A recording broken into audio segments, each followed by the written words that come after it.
Okay, so I kind of goofed when it came to the end of our last video over our coverage over X-Men Onslaught. And what I mean by that statement is that when it came to me breaking down what each video is going to be, I kind of forgot to cover X-Force issue number 57. And the reason why, because it does kind of wrap up the whole idea of what was going on when it comes to Nate Gray being kidnapped by Mr. Sinister. Because when it came to Mr. Sinister, he wants to use Nate Gray for his own personal reasons, right? And the thing was, I kind of end the last video with us kind of believing that Mr. Sinister was able to grab Nate Gray, and that was officially it for that storyline. That is not the case. So now it's time for us to kind of dive into the whole idea of the impact issues. You see, when it came to Marvel Comics, they broke this event up into 4 different sections. So you had the prologue, phase 1, phase 2, and then the epilogue. Now, Impact 1 and Impact 2, they went along with phase 1 and phase 2. Here's the thing about the whole idea of the impact issues.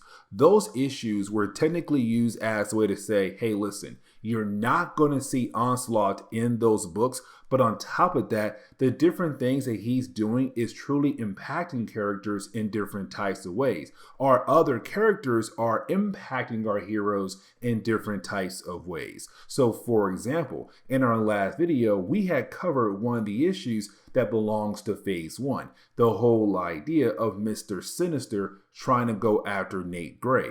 And so when it comes to X-Force issue number 57, it's an impact issue. How is Mr. Sinister affecting our characters? How is that affecting Nate Gray or X-Force? It's an impact issue. And also, you're not going to see Onslaught in this particular issue at all. Now, when it comes to X-Force, this issue right here should have been in our last video because it does wrap up the whole idea of Mr. Sinister going after Nate Gray.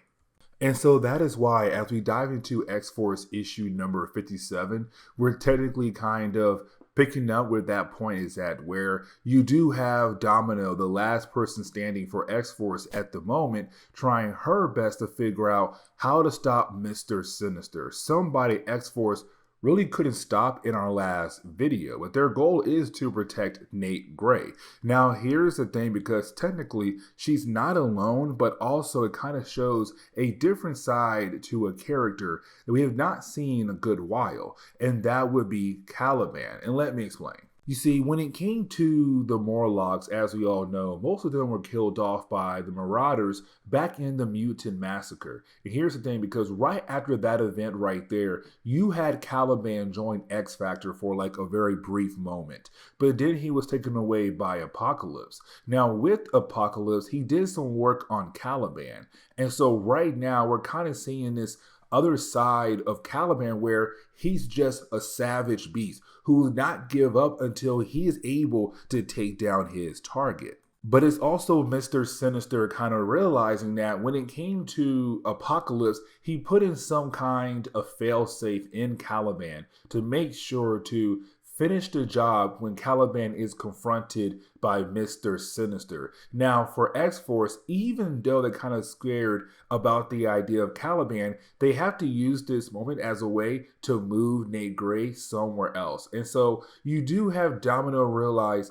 her best option is to just blow up the entire place. And for me, this is another callback to the whole idea of the Phalanx Covenant storyline where you had Banshee blow up the mansion. And so for Domino, she does the same exact thing, just blowing up the entire school, hoping to use that as a way to get away from Mr. Sinister. But right after that explosion, you had 2 characters being able to arrive at the school. The first being Warpath and the other one being Risque. Now for Warpath, he was part of X-Force. But after you had X-Force fight against the Externals, you had Warpath disappear. And we had learned that he was grabbed by Risque, where you now had these 2 characters spending a lot of time with one another, building some kind of relationship. But on top of that, Risque kind of helped Warpath to cut loose a tad bit. But he kind of had this weird feeling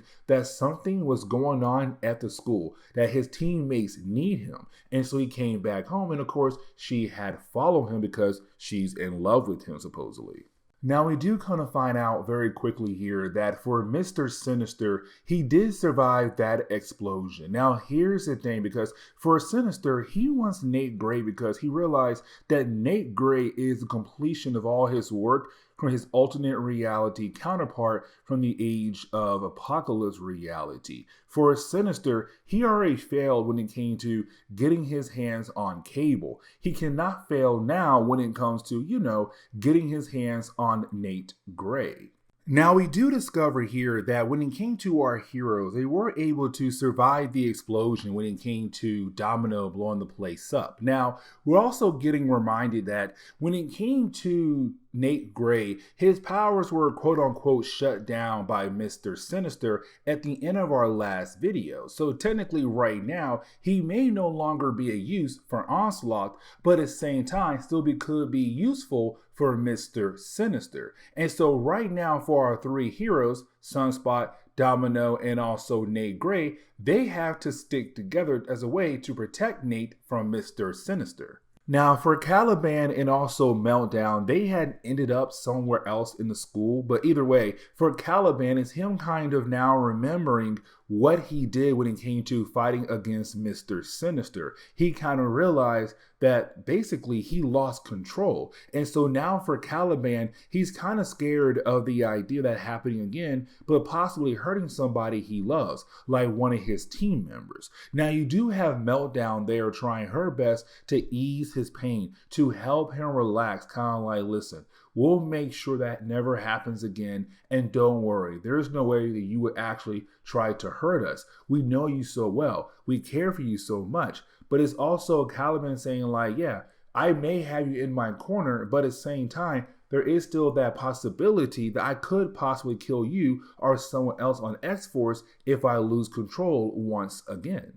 But as we switch over to Nate Gray, Domino, and also Sunspot, you have Domino kind of tell us that she does not believe in the whole idea that somehow Mr. Sinister found a way to shut down the powers of Nate Gray. And the reason why, because there's Cable. If that's the case, why hasn't Mr. Sinister been able to shut down the powers of Cable, but only Nate Gray? Now, for Nate Gray, even though him and Cable are technically the same person, just from different realities, they're still completely different from one another. But also, Cable comes from the far future with the Ascani ways taught into his mind as a way to protect himself. Now, here's the thing. They can't teach Nate Gray the Ascani way because Cable is not near them. But on top of that, Blacksmith is also not there as well. But here comes the big catch. You see, for Sunspot, he does know about the Ascani ways. All because when he was Rainfire, you had Cable go into his mind and use the ways of the Ascani to kind of help get rid of the Rainfire persona in the mind of Sunspot to make him good again. But the Ascani ways have stuck in his mind ever since that moment. And so because of that, you now have Sunspot knowing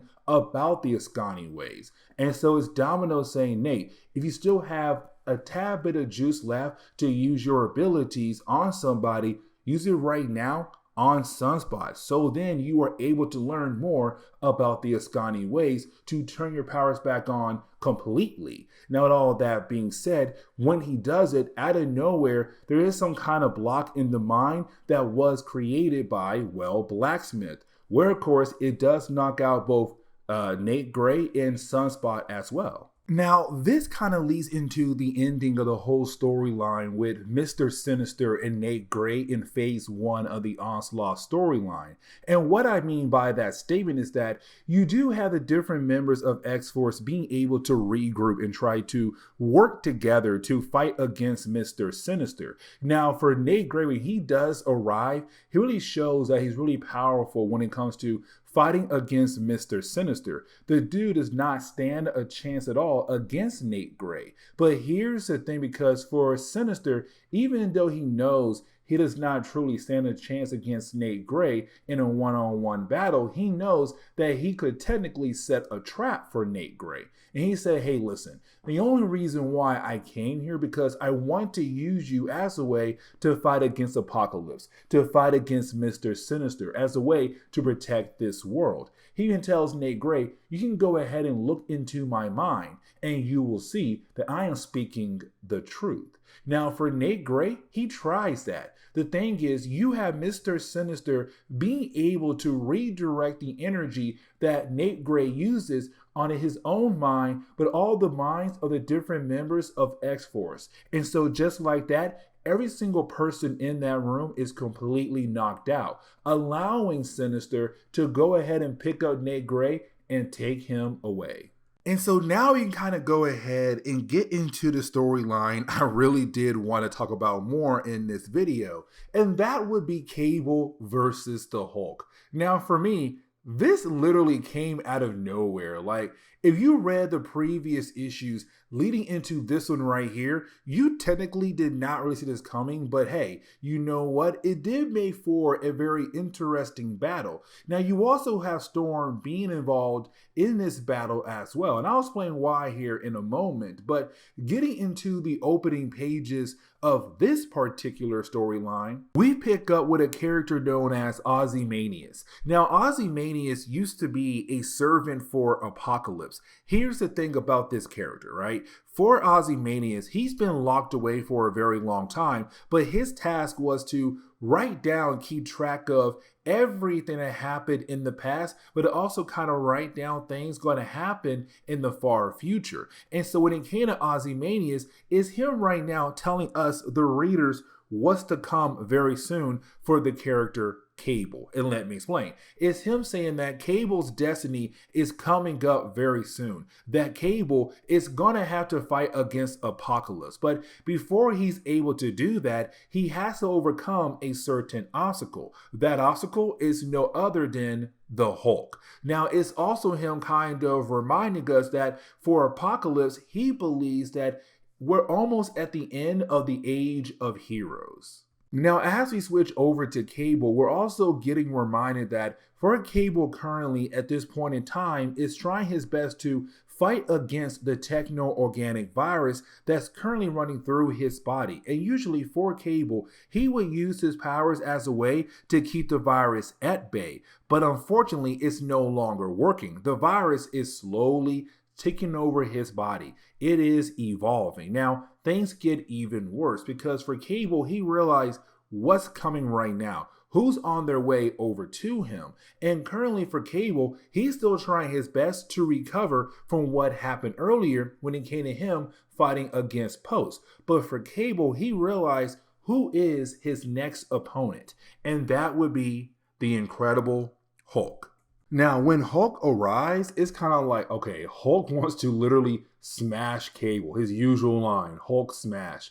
But at this point in time, you had the three personalities of Bruce Banner kind of merged together into one. So technically, this version of Hulk is able to have a full-long conversation with Cable. Now, here's the thing, because for Hulk, his mind has been taken over by Onslaught. And Onslaught said, hey, listen, I was told to, beat you down. And so unfortunately, I came here to beat you down. And so you have the Hulk and Cable flying across the area. Now for Cable, this is going to be a challenge. You are talking about the idea of taking on the Incredible Hulk. But for Cable, technically, he does not have a choice here. He has to try his best to survive against the Hulk. Now for Cable, he realized he has to use his powers. But the problem is, if he does that, the techno-organic virus could most likely eat away at his body, killing him off. But at the same time, it's kind of like, listen, what if I just use my powers here and now to help the Hulk break free from Onslaught control and then revert my powers back to working on keeping the techno-organic virus at bay? And so once you have Cable take the Hulk down and ask the Hulk to allow him into his mind, well, this is where Cable realized there are multiple personalities in the mind of Bruce Banner. Because now it's time for Cable to be confronted by Joe Fixit. Now for Cable, he does not fully understand what is really going on when it comes to the Incredible Hulk. But he does know one thing for sure, that now with Joe Fixit here, things are about to get a whole lot worse. And for Joe, he's kind of like, listen, I never backed down from a job before. So it's time for me to go ahead and beat down on you. And so now the battle continues on. Now, for a brief moment, we do jump over to GW Bridge. Now, for GW Bridge, he does work for S.H.I.E.L.D., but when it comes to mutants, he's the man in charge. And so for GW, this is a guy who has been trying to chase down Cable for the last, who knows how many issues of X-Force and also Cable together, because GW used to work alongside with Cable, but unfortunately they had a falling out. And so for GW, his main goal is to bring Cable in, but also because Cable has done some illegal things as well. But right now it's him getting updated on what's happening with Cable and also the Hulk. Now, you do have Storm appear, and the reason why Storm comes here is because when it came to the first actual chapter of Phase 1 for the Onslaught crossover, you had Uncanny X-Men issue number 335, I want to say, be used to kind of put our characters in different directions. So for example, you had some heroes go out of their way to find Magneto. You had some heroes go out of their way to go protect the Fantastic Four. You had Wolverine go on his own solo mission.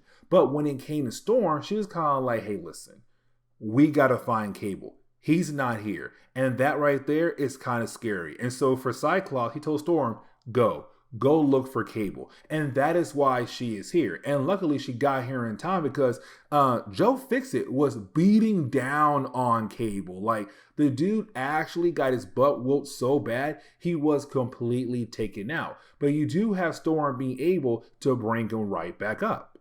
But this is also Storm kind of bringing Cable up to date with what's going on with the whole idea of Onslaught. Now, technically for Cable, he already knows. He's all like, hey, listen, I already know Onslaught is, of course, Charles Xavier, and that is a major problem. Like, his dreams kind of led him to that point right there, but also it had to be him. He's the only person who had the ability to deceive us all. Now, you do have Joe Fixit come back in wanting to fight against Cable and Storm. But while you have Cable trying to enter the mind of the Hulk once again, you then have Joe Fixit change back into the green form, really the more savage form. And so now we have Savage Hulk about to fight against Cable and also Storm.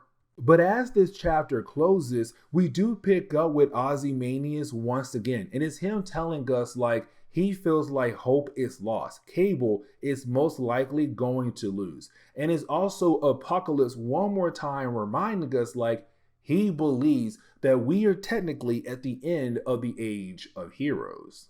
Now, the rest of the storyline does take place in The Incredible Hulk issue number 444. So we are technically picking up where the last chapter had left off at, where you do have Storm and also Cable trying their best to fight against the Hulk. Now, with this being a Hulk issue, of course, you're going to have some other things that are happening with the Hulk take place in this particular issue, but it's not really play a major role in the overall storyline when it comes to the X-Men and the Avengers trying their best to stop Onslaught. Like for example, the character better known as Janice. When it comes to Janice, she is from the far future. And matter of fact, she is the granddaughter to Rick Jones. Now, here's the thing about Janice. She was sent back in time to the present day to find Bruce Banner. And the reason why, because in her future, he became corrupted. He became a character known as Maestro. Now, I'm not really going to sit down and try to re-explain the whole idea of Maestro for the sake of this video. Just know, like, when it came to all these different issues that were, for me personally, technically tie-ins, but called as impact issues, you have most impact issues go to different characters who are being pulled into this event. And so sometimes reading those issues, you kind of have to know what in the world was going on with those characters in that particular issue. So for this case, it's the Hulk and all his supporting characters. But getting back over to the battle between the Hulk, Storm, and also Cable, you do have the battle take a quick pause. And the reason why, because for the Hulk, he sees this woman on a calendar known as Betty Page. Now, of course, he is thinking of his wife, and of course, it's not his wife, but he believes it's her. Now, with this small moment of pause, it allows Cable to try to enter the mind of the Hulk to hopefully find a way to help the Hulk break free from the control of Onslaught. The problem is that as he goes into the mind of the Hulk, he's now being confronted by all these different obstacles that are kind of put in place by Onslaught to kind of make sure that Cable will not be able to break the Hulk free. But here's the problem when it comes to Cable trying to stay in the mind of Hulk for too long, because with him trying to do that, it allows the techno-organic virus to continue to spread across the body of Cable. But at the same time, when it came to Onslaught, he kind of made sure to leave behind different kind of psychic traps or different blockers to stop Cable from being able to free the Hulk from the control of Onslaught. And so for Cable, he had to think of a whole new game plan. But luckily for him, that new game plan does involve Storm, who's already there. And so this kind of leads us into the ending of the storyline, because what you have Cable do is basically, to me, just shock therapy in a way, where you do have Storm trying to use her powers on the mind of Hulk. And when she does give him a little jolt to his system, it does shut his brain down temporarily to allow Cable at the same time to enter his mind and kind of reboot the mind of Bruce Banner to kind of get rid of all those different blockers that Onslaught had put in the mind of Hulk. And so with them doing that, you didn't have Cable being able to free Bruce Banner in his own mind, allowing him to fully take control of the body of the Hulk once again. But with the Hulk now on their side, it's Cable, Hulk, and Storm saying like, okay, cool. With you on our side, we now have another ally that we can use against Onslaught. This is perfect. And so this is where we're going to end today's comic book video. So please leave me a like down below and subscribe. But guys, see y'all next time. Later.